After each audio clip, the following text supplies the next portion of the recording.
You put yourself in that position. Oh, I know. That's why my tears taste so good. You drink your own tears? They taste good. I mean, tears taste good. That's all there is to that. Salty. Are you guys ready to go? Yeah. Born ready, baby.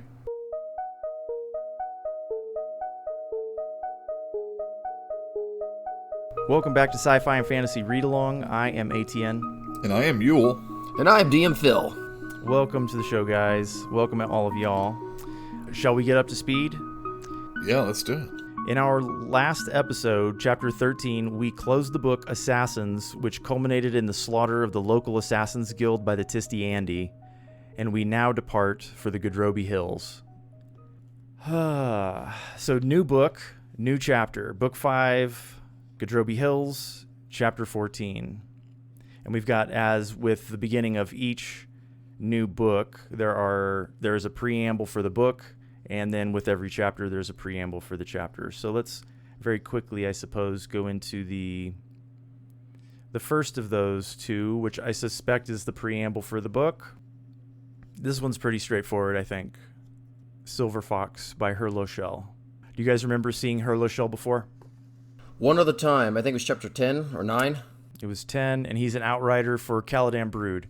We had, I think it was last chapter, we had asked the question, what warlord was it that was protecting old Tattersail, who's now Silver Fox? And we're like, maybe it's Caladan Brood. And I think this is confirmation of that. Okay, that sounds reasonable. He has a pretty unique perspective into the mind of a child, I think. But I don't think that's really the point of the preamble. I think that's supposed to be kind of like a what to expect moment is what that is. And it's about the Stone of Stones crumbling before that little girl who has no life experience whatsoever, but she's already reading the Deck of Dragons. So, well, I had a quick question there. They mentioned kind of the card in her head was the obelisk. Yeah. That's the first time we ever encountered that, and I can't imagine this particular card is a consistent presence in the deck. Now, we speculated before that cards come and go. I took it to literally mean that there was a card called Obelisk in the deck. Yeah, it is. It's unaligned, and it has in brackets, burn. Burn, as in burn sleep? B-U-R-N, yeah, I guess so. Yeah. We don't know anything about Burn yet, except that Burn's asleep, right? That's at the beginning of every chapter, or it's a mark on the calendar, exactly. The such and such year of Burn's sleep. So when this chapter begins, it's the 1163rd year of Burn's sleep. Is there anything that you guys feel like that's tricky or hidden inside of the preamble? Nothing tricky, just stating that it says the obelisk is cracking. Right. So there's a sense of foreboding there, and that something's bad is going to happen when it does finally crumble. Yeah.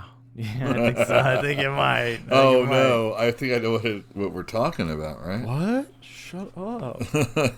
All right, let's move on to the preamble for the chapter proper, which is entitled Gothos Folly, written by Gothos, I do believe. I wish I could read my own writing. So, you may choose to believe me or not. I don't care. But by reading the preamble before reading the chapter, I was already kind of the conclusion that the Talana Moss are kind of jerks, you know? Like, that's just... I've been getting that feeling. Well, both of you were talking about summoning demons and how it's kind of like reprehensible behavior to you guys, and like...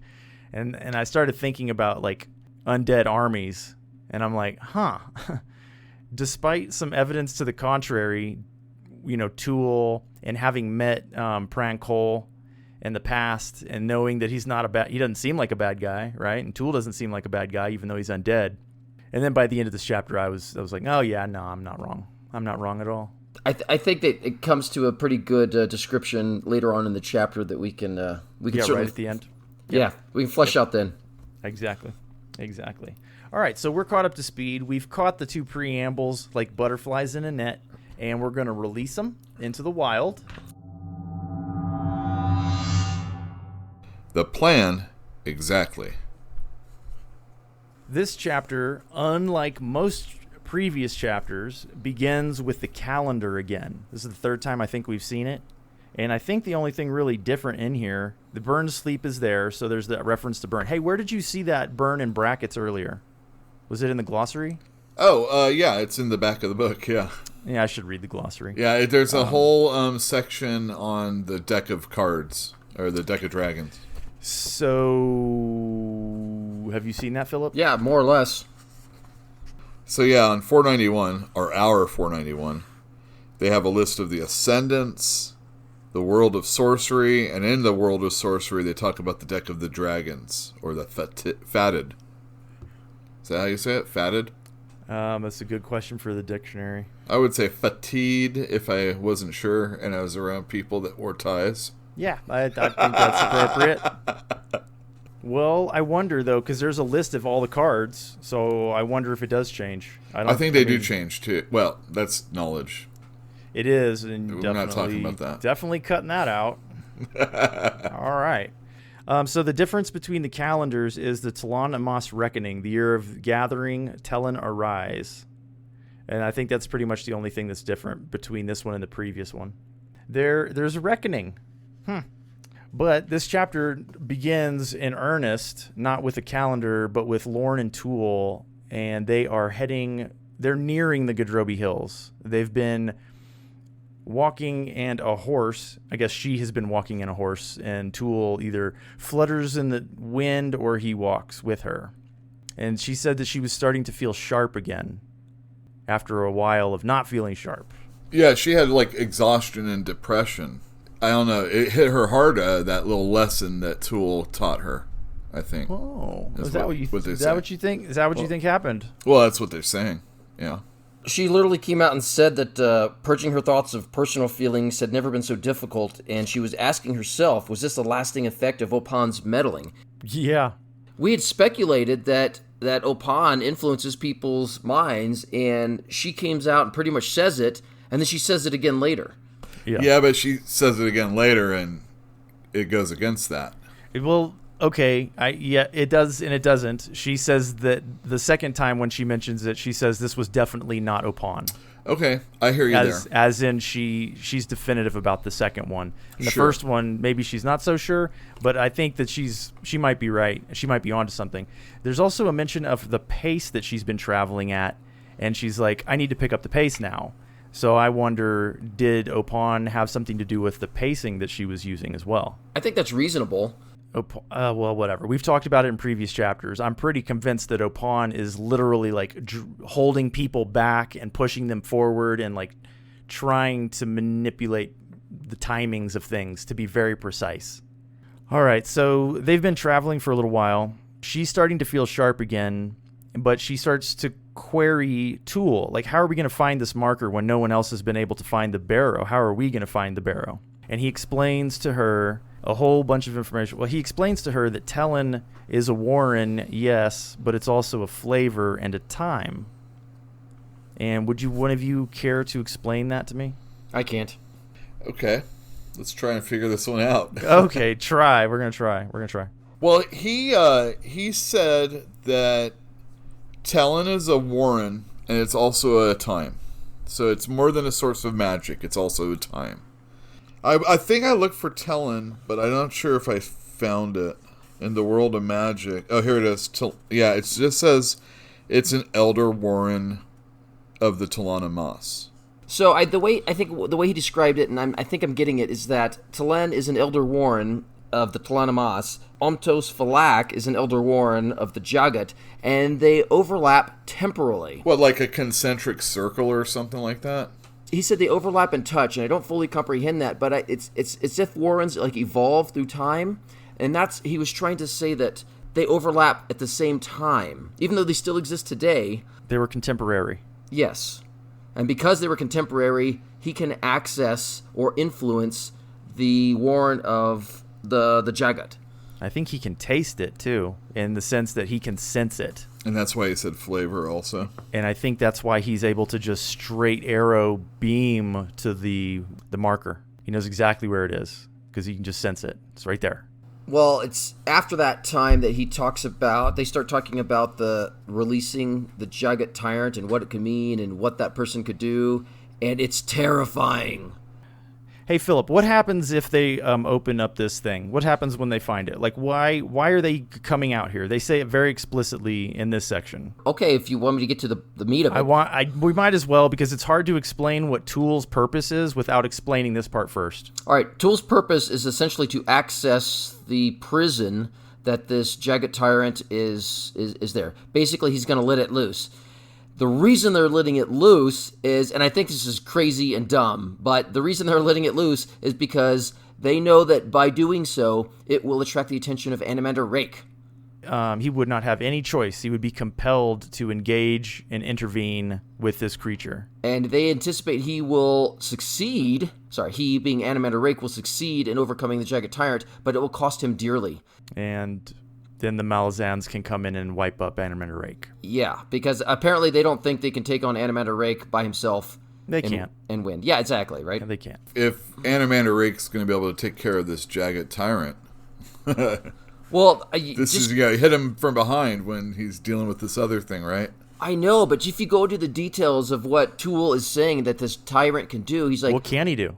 Yeah. He said alone he could destroy an entire continent. That's terrifying. Why would you let that loose? Do you remember the demon, right? That Korvala demon, that Tasharin's demon that Quick Ben had released? And why would you release one of those? This is crazy. If you have power, if you have power over it. It was just a distraction. These are 20th level people, Philip. I know. Right? Exactly. This is just crazy. Yeah. If these things are bound to you, you have a power over them, and that's what Lorn is hoping that they will have.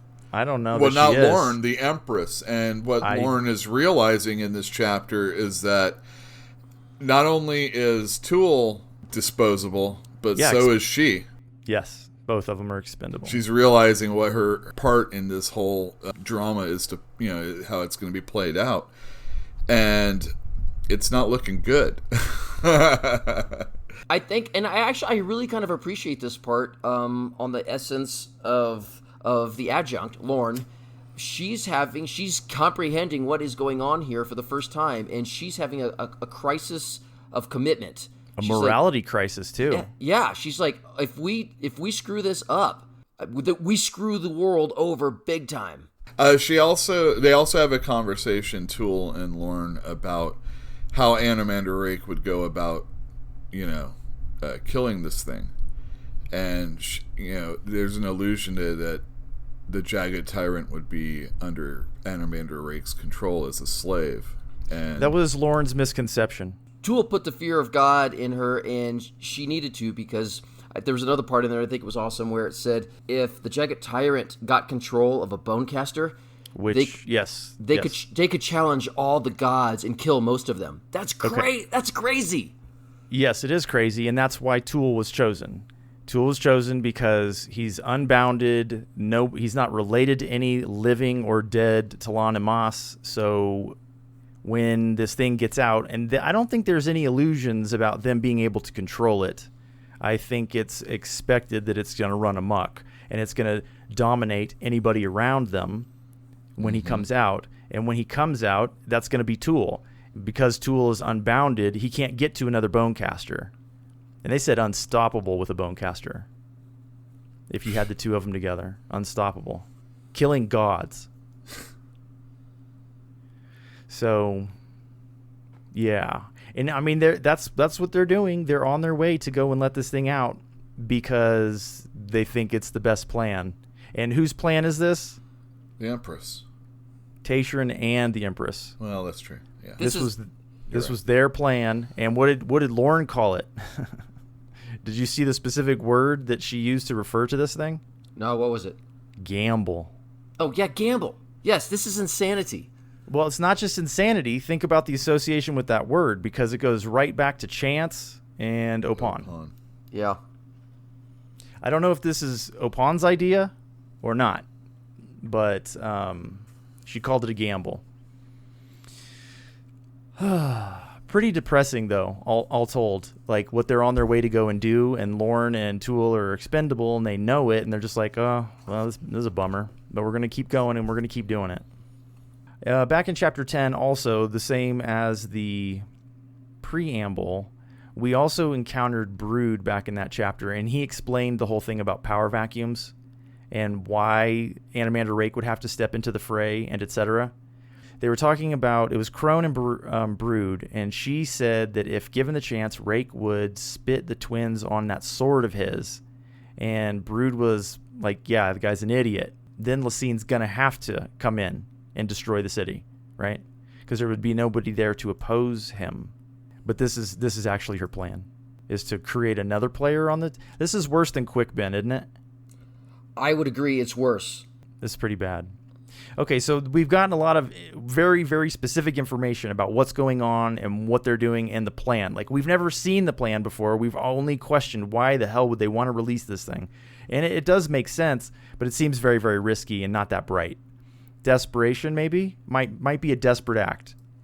But after this, in this same section, we get Tool illuminating tons and tons of stuff for her, because Lorn is not aware of who Animander Rake is, really. She just refers to him as the Lord of Moonspawn. And he's like, the Lord of Moonspawn is the Son of Darkness. The Son of Darkness is a deity who is the child of another deity, and etc. And like, he goes into a ton of detail, which like blows her mind. And by the end of it, she's like enwrapped. She's like a child listening to stories around a campfire. She's like, please go on. She wants more and more of this information. Well, just to elaborate on, I think it's really cool. Yes, so Animander Rake is the son of Mother Dark, and it's not just a metaphor. He apparently literally is her child. And the Tisti Andi, if my understanding is right, the Tisti Andi aren't, well, he says that they aren't from this world, but he says they come from the Warren itself. They lived in the Warren, and apparently they left it and came here. Is that right? That's what it sounds like, yeah. Either by choice or because they were cast out. Yeah, sure, maybe.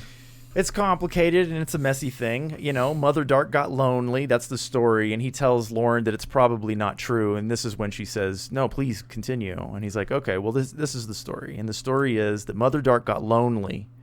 She was the first of anything. She was there before everything. And she got lonely. So she created more something to not be so lonely. I don't know. And this angered the Tisti Andi. They felt betrayed. And so they either left or they were cast out of Corald Galain. And now some of them still use Corald Galain, but none of them are of Corald Galain. And a lot of them have turned to Starvald Demolain, which again they refer to as the First Warren and the Home of Dragons. I know, that's a mouthful, but I think this concept is pretty awesome, that apparently dragons like live in another Warren too. Is that right? Yeah, but I mean, if the Tisti Andi came from another world, let's call it a dimension, because kind of that's how I'm feeling that it is, right? Sure. So let's say that they came from another dimension, and then there was this other dimension over here that maybe Mother Dark made, and maybe it's full of dragons. So maybe the world that the Tisti Andi escaped to is just another dimension, right? Maybe it's its own Warren. Maybe the prime material plane is a Warren. I don't know.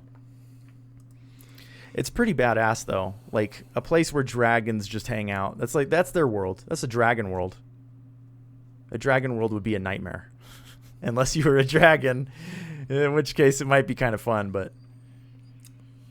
Anyway, I think that was a really cool concept. I really dig it, and I'd like to go there. So, the Home of Dragons? Well, I think they do a really good job explaining why we don't have dragons here normally, and like, well, why are dragons hanging out with the Tisti Andi on Moonspawn? And well, it's because they have a long kinship of using the same Warrens, I guess.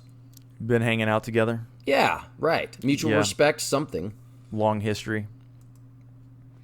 Right. So a lot of that's unclear. A lot of it is intended, I think, to be kind of candy, you know, like sweet stuff to make the mind just pop, you know. Holy smokes, what did we just learn, you know?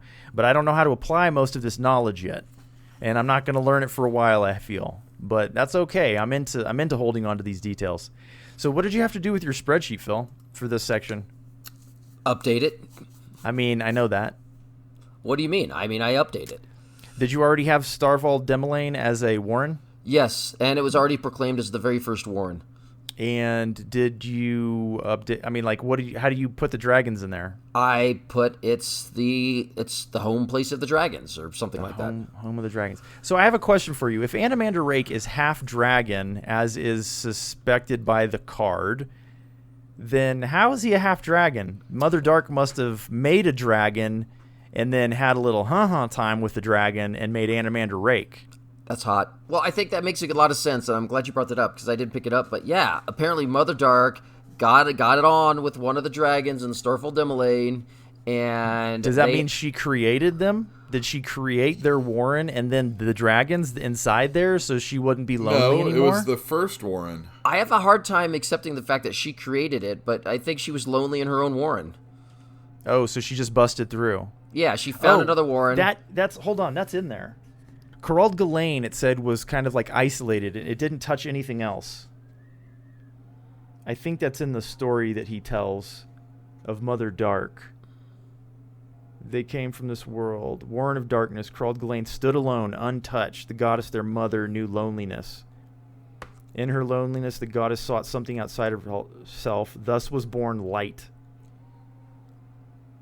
So either she created light or she found this other Warren and then they touched and overlapped. I don't know. Either way, I think it's reasonable. Do you remember the description of Dragnapur and how it was forged in darkness before there was any material world?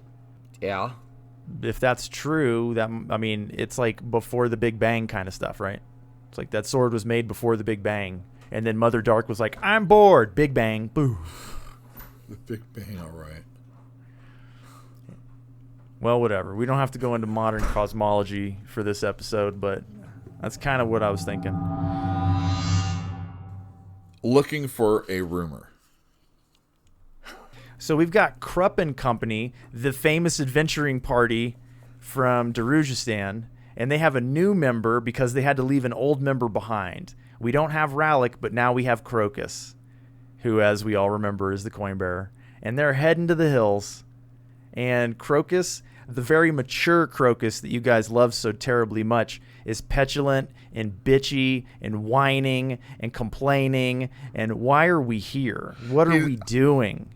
He's also figuring out what's going on by doing this also. I mean, It doesn't sound like that's what he's doing. It just sounds like he's complaining. And they're like, shut up. This is why we're here. This is why. Shut up. Stop talking.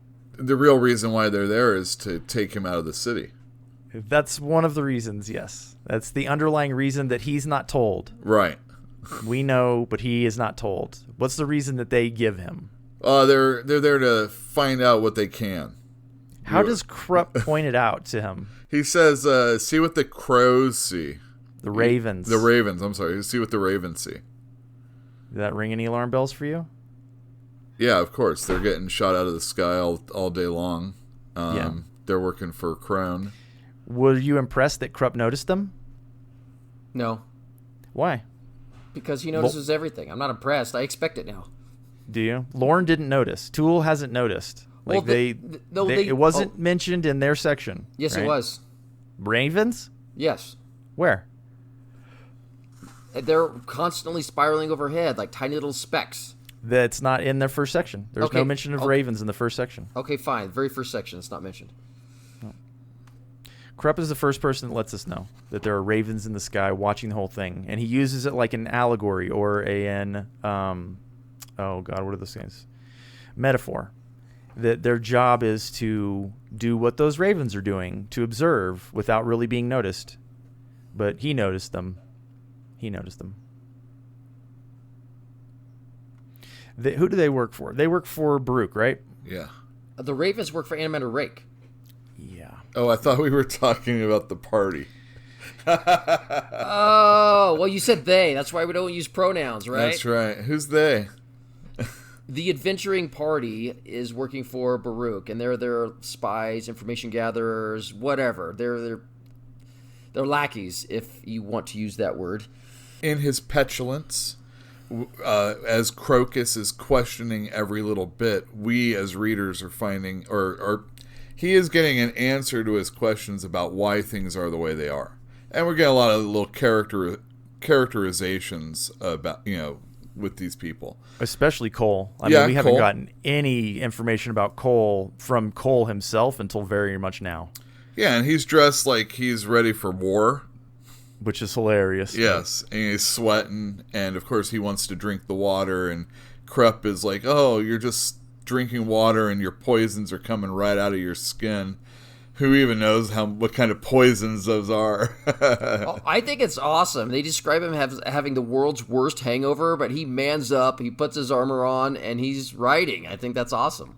I do too. And Crocus is like, why am I here? And they're all, wait, we don't have Rallick Nom, Essentially, I think that's correct. Yeah, that's the excuse that they give him. And so he questions, he's like, what?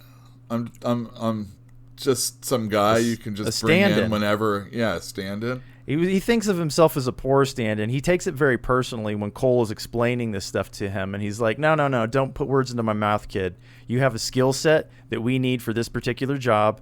So does Murillo. So does Kruppe, such that they are, and there's a purpose for me to be here too. You don't want any activity. You don't want things to go wrong. You don't want to be excited. You're getting paid. Be grateful that you're alive. And he finds out Baruch is paying them, and he's like, why don't we have horses then?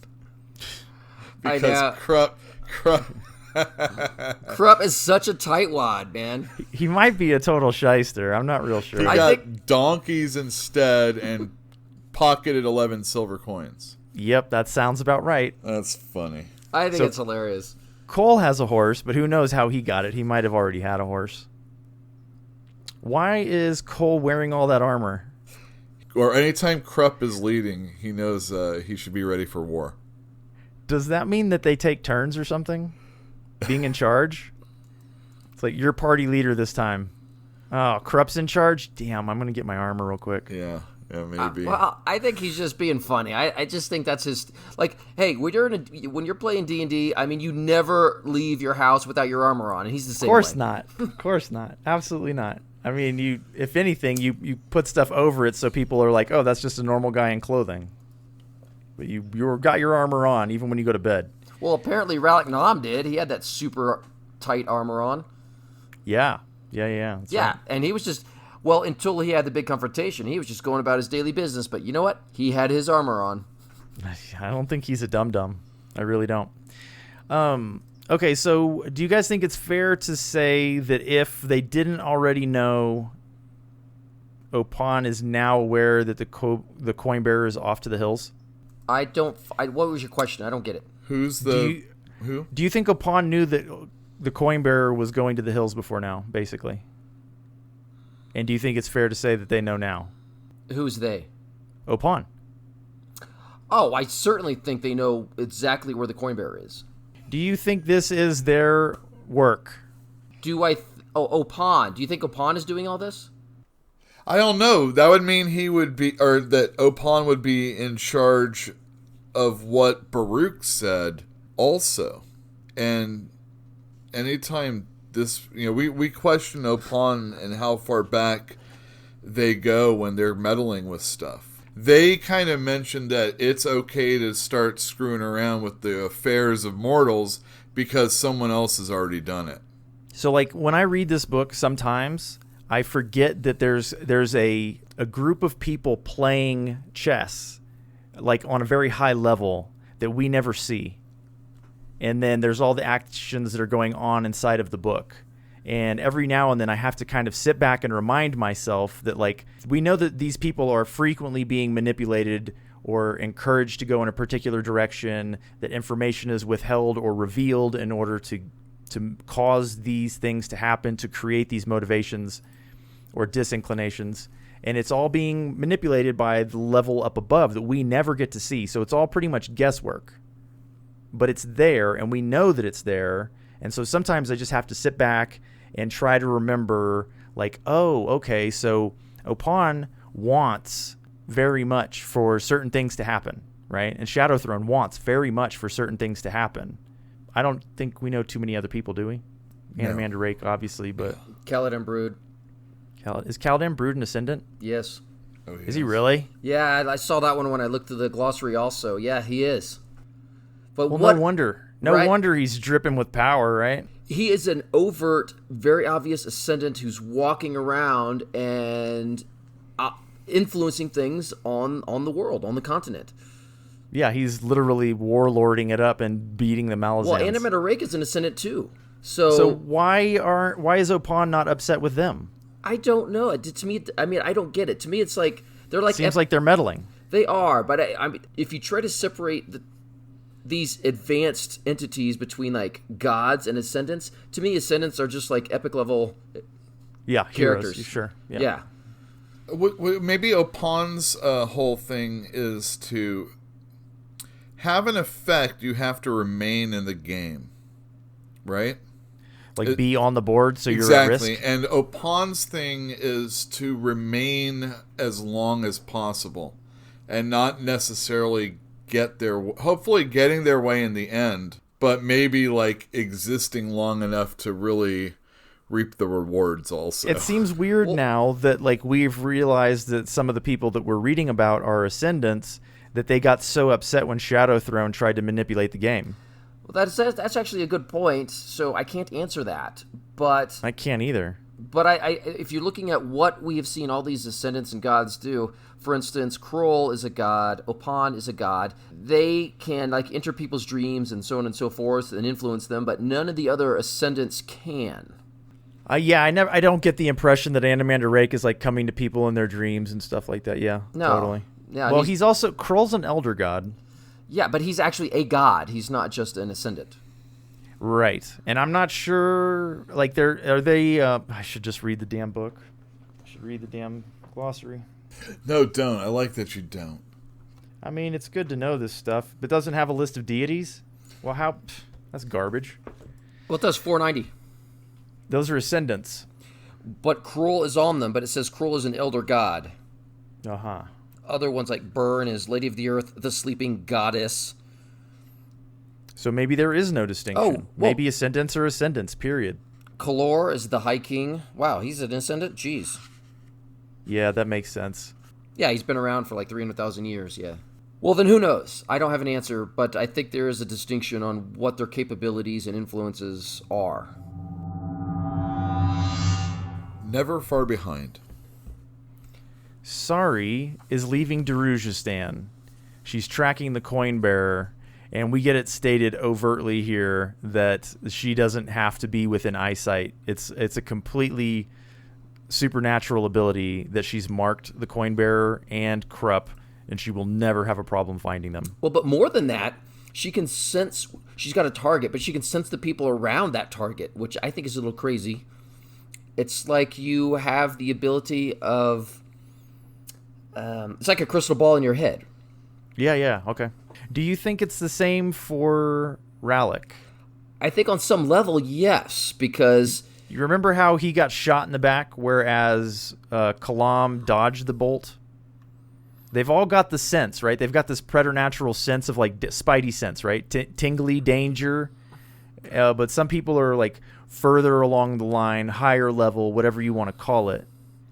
So maybe she just has a really, really good version of the crystal ball in her head. Yeah, I think you might, because that's right. Rallick said, oh, well, you know, he's right over there, and he's not alone. So I think Rallick had that sense also. Right. And it wasn't clear, but it was an instinct that he may have that preternatural sense. Correct. I wonder if it's like a wild talent, though. Like Fiddler has a wild talent, right? I think it's more like a feat that you can take. All right. So Sari is assessing the party that we were just following, which is ironic in a way because she's following them. But she gives a really good description. Like, Cole kind of laid it out for us in the previous section. He's like, you do this, he does that, I do this, etc. for the whole party of people there. And now Sari's doing the exact same thing, but she's like, they're spies, all of them. She's doing it admirably also. Yeah, she thinks they're good spies. She thinks that, well, they can't stop her from No, killing that's the Crocus. thing. Regardless of how They're not that good. Yeah, exactly. But they're good. They're good. And but they left the assassin at home, so they don't stand a chance. But it's good. It's a nice description. Like, she's really... She calls Murillo a dandy. Yeah, but she explains to us, like, how he works. Like, I don't remember. She said he was coy and, like, astute in the political realm. So he's able to, like, work his way through the high class. Yeah. And he can get information and make contacts and, like, utilize that power base. And then Cole is the sword arm, and Rallick is able to utilize the power base of the assassins, and Kruppe is able to utilize the power base of the lower classes and the beggars. And I mean, it's kind of amazing. Like, it's described in such a way that it's undeniably a role-playing party, right? They're really covering all the possibilities on the city, and they basically peddle rumors, right? Yeah, and Baruch is the merchant, the spy merchant that they work for. So they're information peddlers. That's right. And they're basically covering almost every sector of the entire city. Right. So where's Crocus going to fall in there? Because he's kind of like an apprentice, right? He's a stand-in, sort of. He's a thief. He's really good. So Kruppe. Oh, Kruppe. I'm sorry. No. I thought you said Crocus. He's filling the same... I did. He's filling the same role if he's just a thief, though. Well, he's kind of been he's been an NPC. Understudy. Up until he's now. An understudy. Well, it's just like D&D. It's like you're not allowed to go adventuring until you're, 17 years old? Is that right? So there's nothing to this section other than that really nice description of the adventuring party. And then, of course, Sari has this nagging suspicion that party that she's following is heading into danger, but that the danger is actually dangerous to her as well. And that's that preternatural, spidey sense that something ahead is dangerous. Well, it ends in an interesting way that she just, like, opens up her warren and slips into it. Mm-hmm. So, I mean, I guess I should have put that together before, or she's done it before, but it just didn't dawn on me that she was capable of doing that on a whim. But I guess why work harder when you can work smarter? Right. I mean, you don't have to ask Shadowthrone for help. You just go in and out of the warren and talk to him whenever you want to, right? Right. So is he a wizard then? No, I don't think so. I think he's an Ascendant, and Ascendant can just access a warren. Well, does Animan or Rake do that? No idea. I haven't seen it yet. I have no idea. I don't either. Sari's not a wizard, but apparently she has this ability to not only access a warren, but to enter it at will, and apparently leave it at will also. Maybe we'll see Rake when he has to deal with the Jagged Tyrant. Oh, maybe. Well, Rake's got to be able to do that too, because when they call for help, he just shows up on a dime. That's true. He did show up quickly. Okay, so I mentioned it in the last section that there's there are players that we don't really get to see that are up on top playing chess. We talked about it in the last chapter that it was a possibility that these manipulations are intended to draw Sari into contact with Lorn, the coin bearer going out into the woods or out into the hills to draw Sari out there, and then Lorn's already out there. So I'm very strong on the sense that that's the danger that Sari is detecting. I don't know.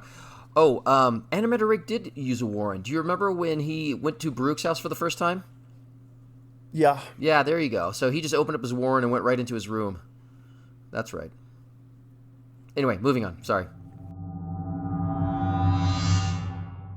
The Stone of Stones. All right, so at the base of a hill, like any other hill, Tool locates the barrow marker. There's a really, really quick time. It's essentially a geological time lapse of 300,000 years where he explains, why it's just, a hand's breadth above the ground kind of a deal. Yeah, Lorn thinks it's been weathered down. And that's why we couldn't see it. Nope. And no, it extends further down in the ground. Yeah, it's like 20 feet down in the ground.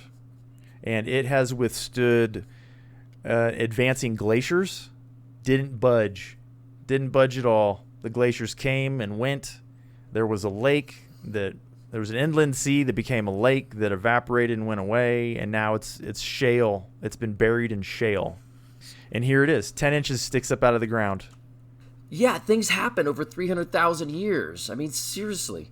And I got it. I really appreciated it, how he inserted this and how he explained it and how things change over time. And he was spot on. So that tickled my geofancy right there. I figured it would. So let me ask you guys a question. Can either of you explain to me the anger in Tool's voice? Yeah, I literally have a question mark that says why. Why was he angry? I don't get that. I don't get it either. I don't understand it. I don't know. They're not friends? Yeah, but it's when he's explaining the passage of time that she has no chance of understanding firsthand, that he does have a chance of understanding because he's witnessed it. You know, he's witnessed 300,000 plus years. So why is he angry when she doesn't understand? Well, that's what often people do when they can't explain something to another person. That is frustrating for the person that understands it. Or when you have kids, you get tired of them asking why.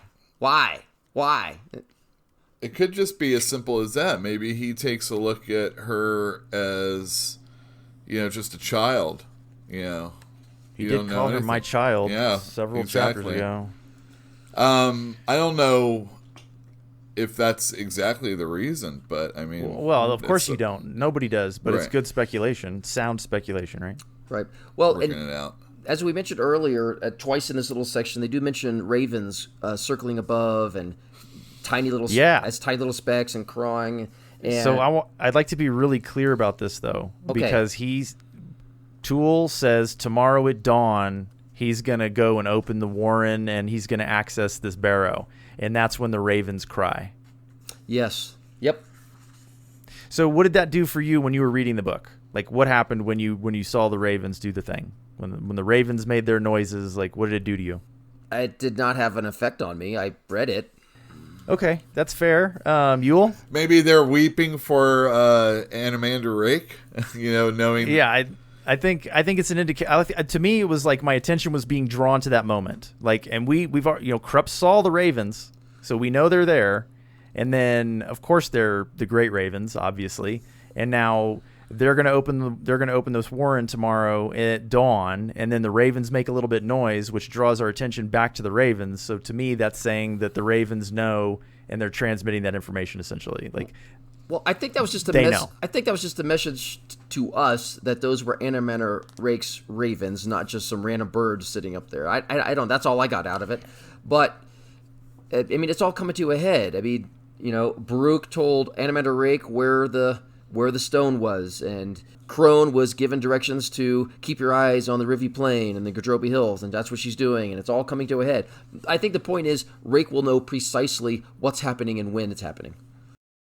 Okay, so similar to the previous section, we get like kind of the plot part of the section with Lorn and Tool, and then we get kind of like the human side of things in the second half of the section. Lorn, she heads off. She's waiting for night to fall, and she goes and she finds a vantage point so she can look around the hills and see if anybody's too close.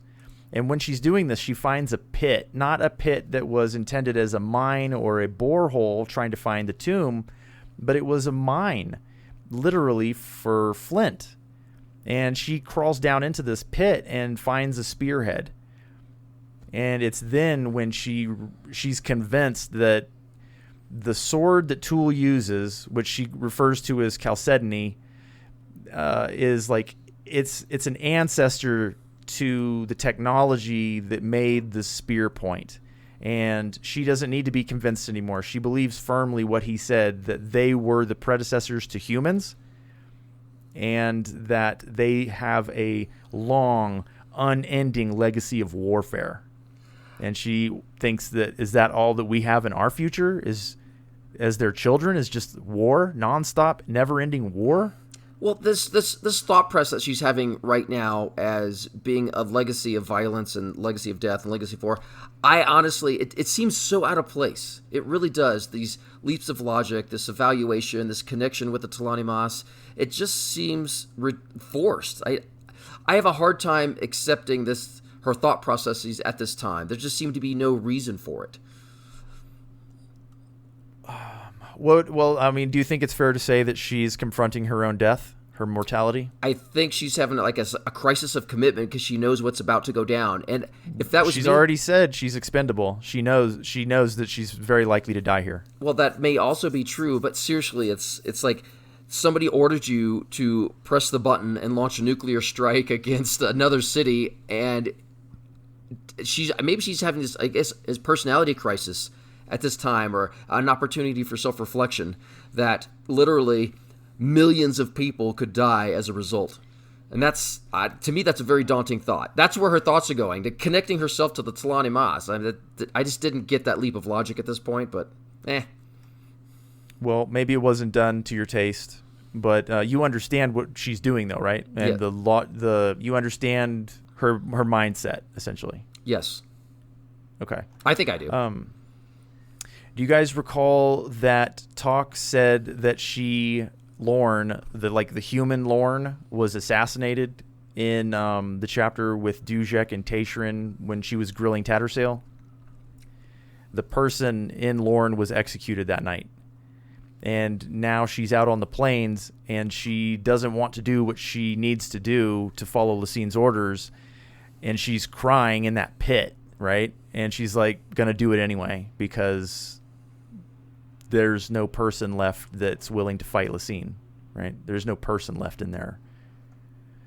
Okay, so what about the Jagat? Because that stuff's really interesting, and I know that was what Erikson's point was. Like, this whole thing was leading up to the idea about the Jagat and their relationship with the Tlanamas, right?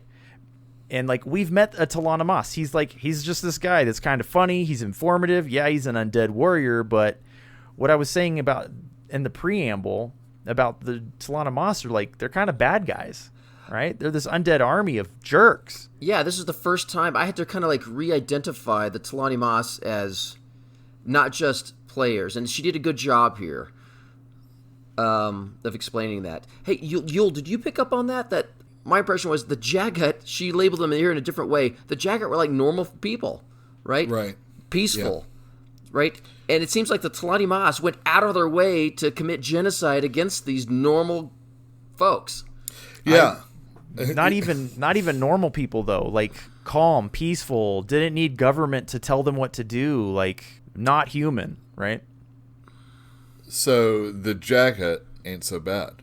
The tyrant sounded bad, but he was kind of the exception, right? Well, maybe the tyrant when you're all that's left, you know. Well, yeah, well, that's you're just the tyrant. Well, I guess, right, if you're the last one, but no, but he was imprisoned by his own people. Right. Yeah. Yeah, I'm just. And they're considered rare. The tyrants are very rare. And Lorn said something interesting about the tyrant as well. And it was likened to, or was attached to the idea of why people are afraid of things, and they're afraid of people who are better at war than they are. And maybe that's why the Tlanamas were so afraid of the Jagat, because all it took was one of them to be a tyrant, and it was hell for them to get rid of it, right? They couldn't, but their own people could. When I finished the section, I was pretty disgusted with the Tlanamas. I don't think they're good guys. They literally shucked their bodies so they could kill Jagat, peaceful Jagat, forever. Yeah, that's commitment. That seems like the goal. Well, yeah, but I guess the crux of it was when I had the realization that they were committing genocide against an overwhelmingly peaceful, non-warlike people. So what about Tool then? I mean, what about him? Well, what does he say? What was his part in all that? I mean, he doesn't have a clan, right?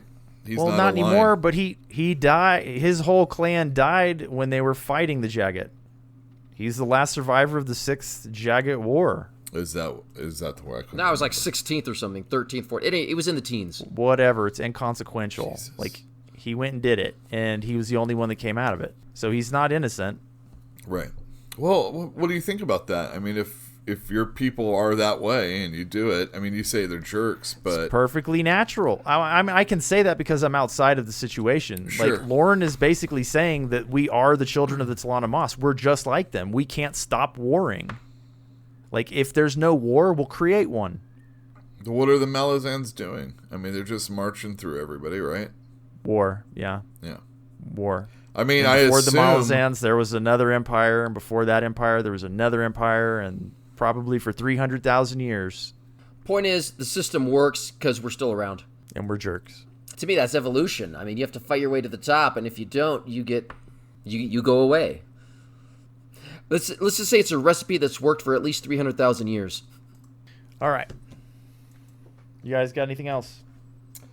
Just the inconsistency we talked about earlier, because when you met Tool for the first time, he had a flint sword, and here she calls it a chalcedony sword. And just to be the geo nerd, those are actually two different things, even though they have the same chemical composition.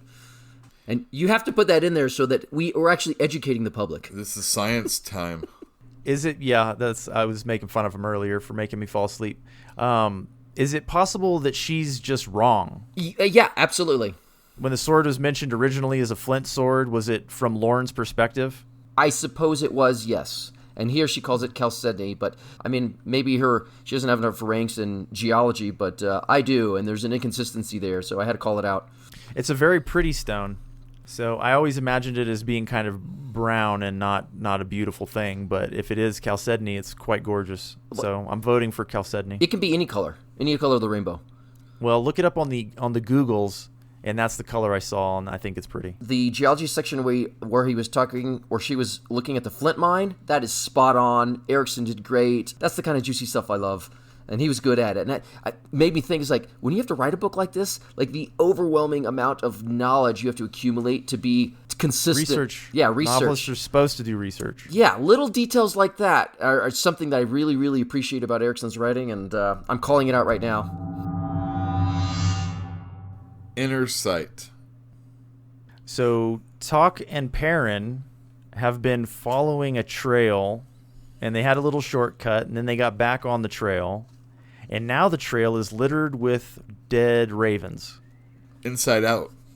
Boiling. Well, they've been exploded or whatnot, yeah. But they're following the trail left by Lorn and Tool. And Tok says he doesn't understand the pace. Why is she going so slow?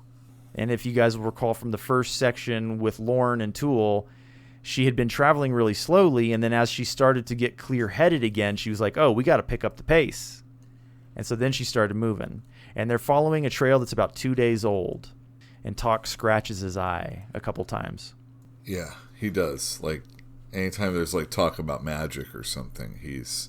Well, he does it straight away. Like, Yeah. First thing in the section, he scratches his eye. And then when he's confused by her pace, he scratches his eye. And he sees flashing light in the eye that doesn't exist. Is this the power of his lack of having an eye? He says something about that, damn superstition or whatever anyway. Right. But he's assessing Paran is essentially what he's doing in this section.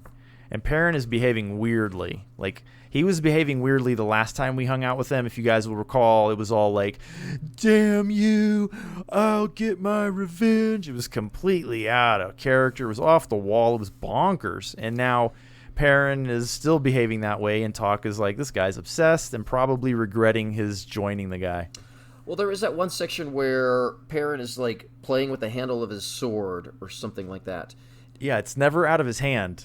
Right. Notice. And like, he's touching it constantly. Yeah. And I just get the sense Opon is pushing. Oh, yeah. No, I totally agree. And Pawn is the reason that he's befuddled, the reason that he wants revenge. Well, Tok... And he does want revenge. He wants to take Lorn out. He says he wants to kill Lorn and then go and join up with Whiskey Jack. And Tok is like, he is a ding-dong. He doesn't understand that Tool is not going to let that happen. And even if he could, even if he killed Lorn and got around Tool, he couldn't just go and join up with Whiskey Jack. Like, he doesn't even know if Whiskey Jack's alive. Beyond that, man, he killed his commanding officer. You think he's just going to be able to fold back into the military after that? No chance. Like, he's behaving in a way that's completely bonkers. He's a crazy person right now. Agreed. But I think you bring a point. I think Opon is pushing people to meet at this stone all at the same time. Why Lorn was slow. He's like, why are they walking slow? And that's when Lorn said she felt sluggish. She's like, but it's not because of Opon this time. No, she was tired at the second time. Yeah, right. she was actually legitimately tired, and she seemed to be very aware that Opan was affecting her behavior. At least in the beginning, yeah. Yes, Paran seems to be Making oblivious. her sluggish. Paran is oblivious to it. Theoretically, if they're trailing somebody that's moving slow, Opan would not necessarily need to, push you any, slower or anything, because that's what you're doing. You're trailing them, right? Paran is going quickly. Paran is being pushed. He's like obsessively following, and Lorn is being slowed down. So I think that the goal is to get them to meet up at a particular time, kind of like Tattersail met up with Bellarden at a particular time. Exactly. I mean, I'm just saying, like, how he sees it one way is like, I'm hurrying up to catch up, but they're moving so slow. I think of it as fuel. Like, his obsession and anger is a fuel that's driving him towards his Opan's goal. Okay, so this in no way could be actual feelings because of, Tattersail being dead and all that other stuff. I find it very unlikely. Yeah. Okay.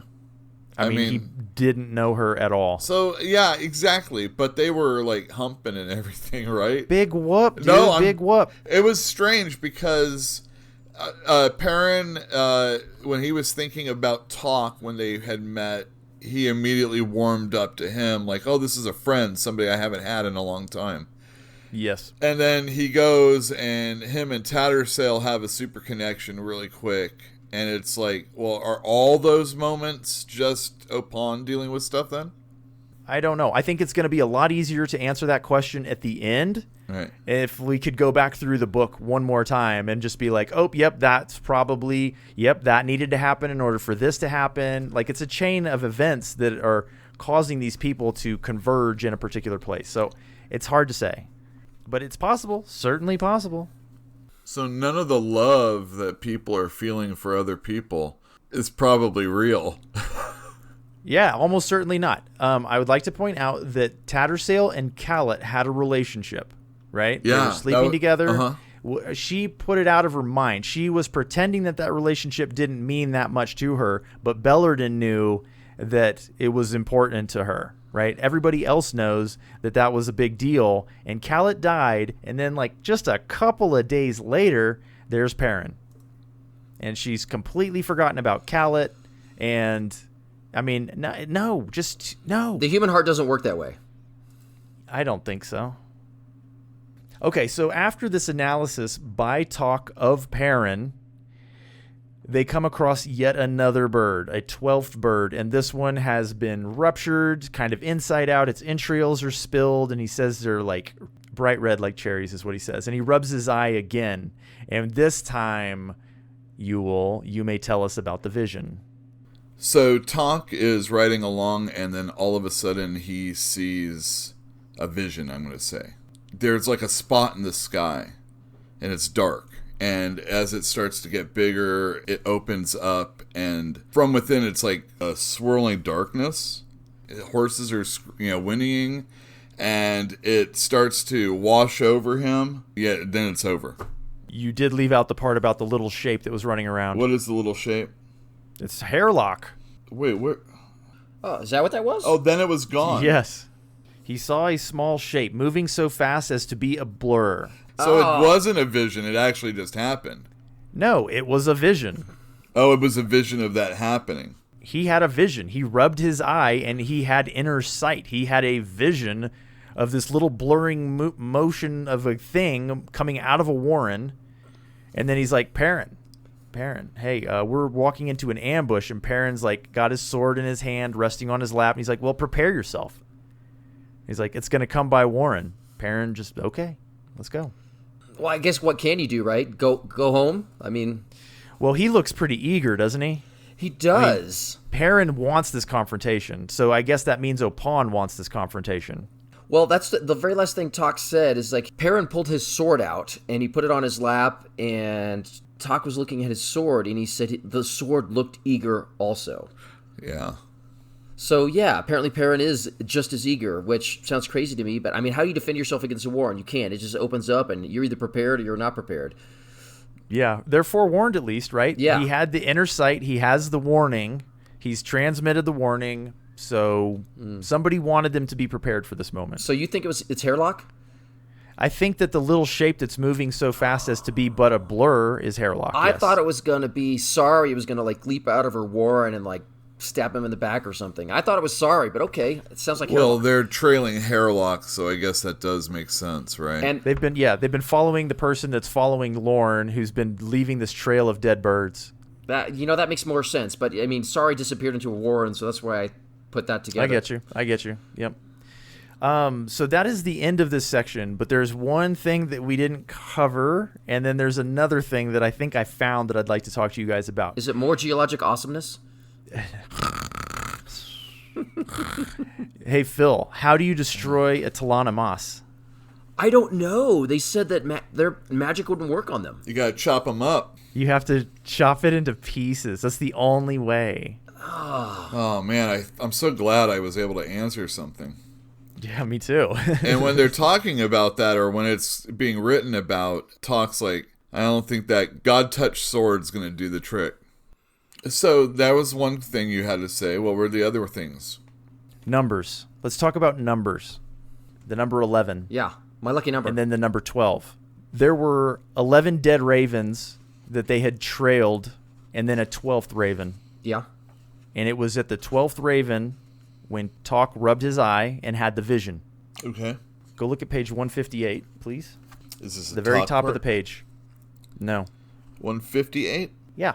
The very first sentence on the top of the page. And the 12th? He had not anticipated a prophecy, and now he was afraid. And the 12th he asked. Crone volunteered that prophecy, if you will recall. There were 11 ships on a sea, and they were all in flame. And Baruch asked, what about the 12th ship? And she said that the coin is still spinning and it was up in the air, right? And now here we've got 11 ravens. And when they come across the 12th, which is described as, the entrails were swollen and bright red like cherries. It's a jeweled city, if you recall. And of course, there's an omen here as well, right? This is when the omen arrives, is with the 12th. And we're concerned with the 12th, which is Darujistan. And then there were also 12 assassins that killed off all of the assassins in the last chapter. Well, and Erikson made a point of noting the number, that there was one that kicked the demon in the back of the head, and then 11 more descended. And then the demon fled, and then all 12 descended, but one of them separated itself and went after Kalam and Quickben, and the other 11 surrounded the cordon. I remember, but yeah, I'm impressed you put this together, and it makes so much more sense now. But geez, credit to Stephen Erikson for just putting all these little Easter eggs in there and these connections and tying in these omens. It's incredible.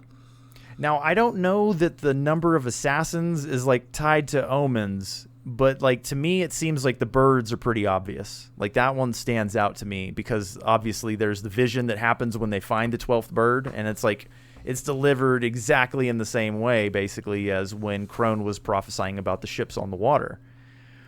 But I don't know if the number of assassins is a stretch. It feels more like a stretch than the other omen, because like what's the omen involving number 12, right? Is it the kicking of the demon to the head? That might be coincidence, but I think you were onto something with the 12th dead raven and Crone's prophecy, because Baruch came out and said, I wasn't expecting prophecy today. Yeah, I don't know. I want there to be a connection between the number of assassins and all that, but I really don't. I just can't put it. I can't say for sure, right? Just it doesn't feel the same. It feels like the numbers are right, but maybe it's a stretch. Either way, if either of you can make that connection for me, I would really appreciate it. Well, maybe the assassins aren't the thing, or maybe the number is just a recurrence and continuing the idea that number is significant. When they're talking about the ships, they're talking about places being taken over, right? Yeah, cities. Okay, cities. The free cities of Genebacus. And so how you said it was Darujistan was like kind of last standing, right? Yes. And the coin's spinning. So there's no real decision made. But now... Well, that was then. Yes, exactly. So now, if that was in conjunction to that one, And it doesn't look so good for Darujhistan. Yeah. Well, if you'll think about it, the one assassin that we saw first that was fighting the demon was different from all the others, right? He fought the demon, and then there were the other 11. Like, to me, that the only connection that exists there is in the fact that there's something bad on its way to Darujhistan that's about to get released, right? I don't really see a connection, just a coincidence. Yeah. Okay. But yeah, I didn't. Kudos to you for putting that together. But yeah, 12th Raven that's all exploded and turned inside out, and now they're about to release this Jagat tyrant who can destroy a continent. Yeah, if there's portents there, it does not look very good for Darujhistan. I agree. It does not. Fellas, this was a shorty, and so we rushed this one, right? Yeah, this one was blessedly short, but I think we did a decent job. Well, do you have anything to add to this particular chapter? It's getting exciting, so that's just an opinion. Yeah. But yeah, it's all coming to a head, and I just want to read the next chapter. Yeah, and the next chapter starts with Quick Ben. That's good. That's good. Well, this one's Godroby Hills, so I was kind of expecting to stay in the hills. Did Quickben leave? I don't know anything about it. All right. Well, we'll not talk about that now. Thank you for joining us for this episode, the beginning of Book 5. We're starting to come into the, what do you call it? The home stretch, folks. We're coming into the home stretch. 1/3 of the book to go, and it's starting to get really good, as Philip just pointed out. So thank you for joining us. Keep reading, and we'll see you in the next one. Later.